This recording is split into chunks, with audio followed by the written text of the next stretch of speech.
Hi, and welcome to Recorded Lecture. My name is Mr. Wahlberg, and this is Unit 4 The Great War, Episode 3 The Balance Tipped.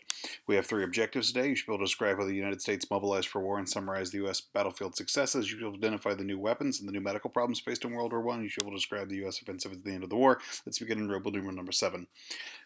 Woodrow Wilson, his big goal was to make the world safe for democracy. You'll remember, of course, this is a very Wilsonian approach.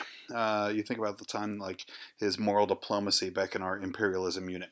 He was always focused on making sure that the United States would be an agent of democratic change in the world, and so he sets out to raise an army to do so for World War I. In 1719, Congress passes the Selective Service Act, which requires men to register for the draft and to be randomly chosen for military service. By the end of 1918, so within the next year, 24 million men were registered, and 3 million of which were chosen for service. By the end of the war, 2 million of which actually served in active duty.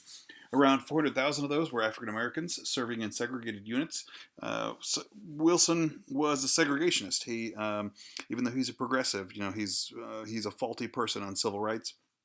And he had resegregated the civil service that Teddy Roosevelt had desegregated. And so he, we shouldn't expect any different in the Army.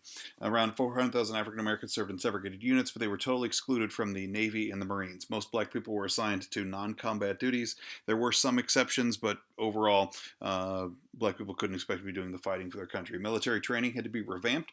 Very much of a progressive idea that you approach things with scientific idea, like a scientific direction.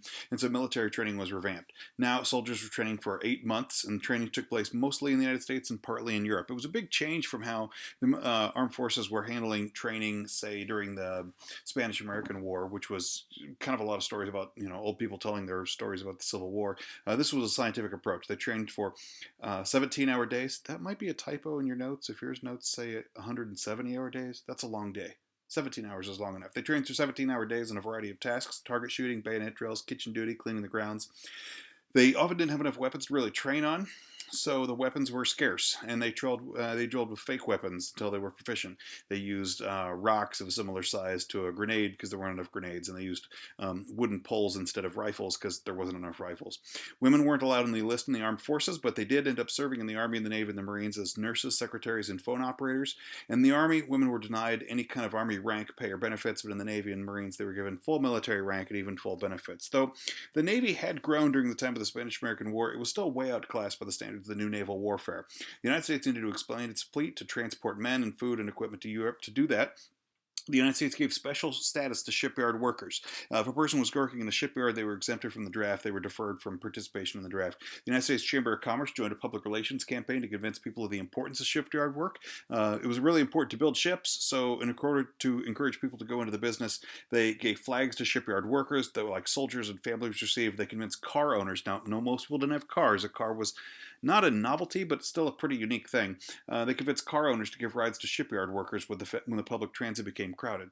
They used new fabrication techniques like building standardized parts of ships in other places and then bringing them on like trains into the shipyards, which were pretty crowded, but they could put them together for final construction there.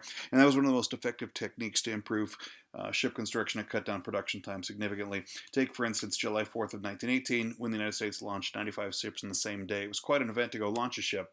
The United States government took over commercial and private ships as well, turning them into warships.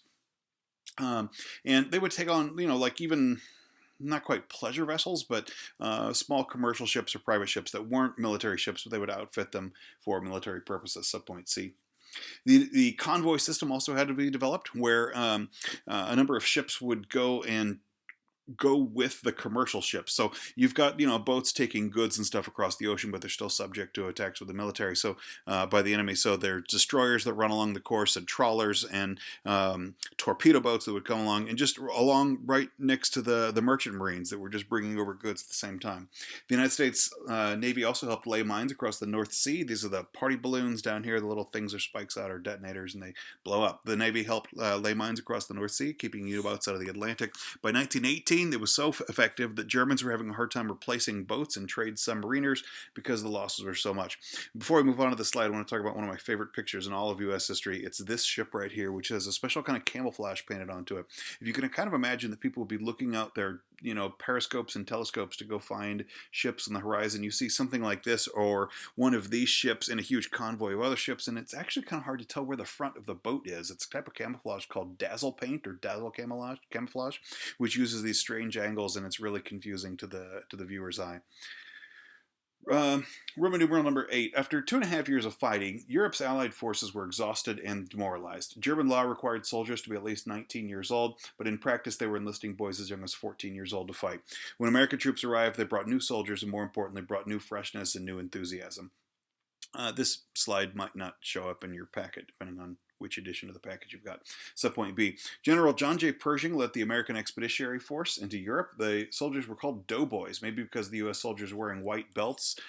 These belts over here, which were polished with a type of polishing clay that was referred to as dough, although I'm not totally convinced that's the name. That's the reason for the nickname. That's kind of what people say. But they were the Doughboys, and they were American troops who were working way beyond their previous experience. Most Americans were farmers back at home, so they were pretty impressed by the great cities of Europe, even though they were shocked by the battle and all of its modern weapons. Subpoint C. The British had been using tanks in the 1916 Battle of the Somme, but they weren't very effective. By 1917, the British learned tanks to go tear down barbed wire and to clear a path, and that was probably far more effective use. Some of those early tanks were pretty rudimentary. These are early days of vehicle travel, and tanks were no exceptions of it. The early planes were flimsy. They were only suitable for scouting until pilots began to shoot at each other. The planes then began individual air combat fights known as dogfights, first with handguns and then later mounted machine guns. The first airplanes went up were basically reconnaissance to go see what the enemy was doing, but then also bombers, and then they say the pilots would just fly by and wave at each other because they didn't have any way to really address the enemies until somebody brought up a gun with them and tried to start shooting the other pilots. That quickly led to mounting machine guns onto the planes and some new technologies there. Later, airplanes were stronger and faster and eventually running heavy bombing loads. By 1918, the British were flying 22,000 bombers. It was also a great era of observation balloons. These hydrogen balloons that would go up, again, to go look at the enemy battlefield and positioning from there, although they were prime targets of ace pilots. Subpoint D. The new weapons and the new tactics led to horrific injuries and hazards. Troops fought amidst filth and pests and polluted water and poison gas and dead bodies, and they were all sleep deprived. The constant bombardment and stress of battle fatigue produced shell shock, where soldiers' nervous systems were shattered by the stress and noise of battle. Today we have a different diagnosis for it. It's called post-traumatic stress disorder. This guy is showing the classic cases of World War I era shell shock, the 1,000-yard stare, and just seeming to be disconnected from the world around him. Today we would call this post-traumatic stress disorder, but in the World War I era it was just referred to as shell shock because it was the only diagnosis that existed. Today there's treatment for it, but back then there really wasn't. Physical problems experienced by the soldiers including dysentery, which is a type of infectious diarrhea, trench foot, where the feet just becomes rotted with being in the muck and in the mud all day, and the skin just kind of wears away, and then trench mouth with the infected gums and throats from eating contaminated foods in bad conditions. It's pretty gross. Roman numeral number 9. Russia actually left the war in November of 1917 after the Russian Revolution, and in response, Germany pulled out of the Eastern Front, where Germany was fighting with Russia. You remember Germany was fighting in the two-front battle. On one side was the Russians, the other side was the French. They abandoned the Russian side and put all their troops over to the French. For the first time, it looks like Germany's actually making some hay in the war. Americans swooped, and actually by May of 1918, they were within 50 miles of Paris, marching on the capital. And warfare of the generation: if you take the capital, you take the country. Americans help stop German advance just in time. Basically, Americans show up just before they get there, and they push back the German offensive through the months of July and August. This turned the tide against the Central Powers by September. I want to talk for a second about one particular person, a guy named Alvin York. Alvin York was, in the early days of the war, a conscientious objector. Conscientious objector is a person who, for religious or philosophical or for moral grounds, doesn't believe in fighting. Now, it doesn't mean that Alvin York wasn't going to get drafted, but it means that he wouldn't be expected to be in a combat position. They wouldn't hand him a gun. He might be a cook or something like that. York was a strictly religious man, and he believed that the commandment "Thou shalt not kill" was a universal command and it couldn't be violated. Over time, though, York began to consider the Great War maybe to be a just war and to eventually come around to believing it. And therefore, he thought it was moral for him to fight, and even so much as moral, it would be immoral for him to not fight. York then dedicated himself to soldiering as much as he had previously done to pacifism. And there's this great story. This is like movie plot kind of stuff. On October 8th, 1918, armed with only a rifle and a revolver, Alvin York single-handedly killed 25 enemy Germans, and with the help of 6 other people, he captured 132 prisoners. It's like movie plot kind of stuff. The guy that went from conscientious objector to total hero.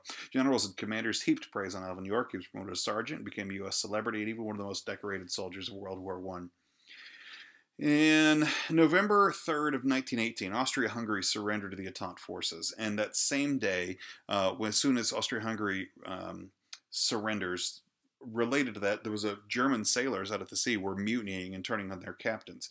That set off a chain reaction across the German armed forces as the word got back to the land troops, and basically everybody was folding up shop.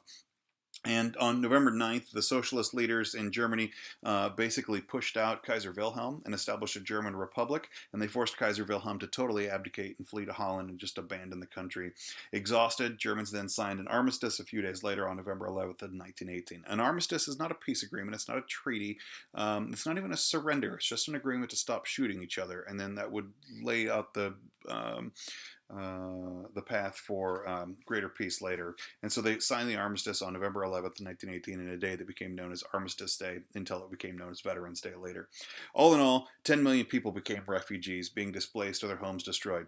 And our last line, this notes that World War I remains the bloodiest war in the history of human warfare. I got to put a little caveat on that because bloodiest is a little hard to count.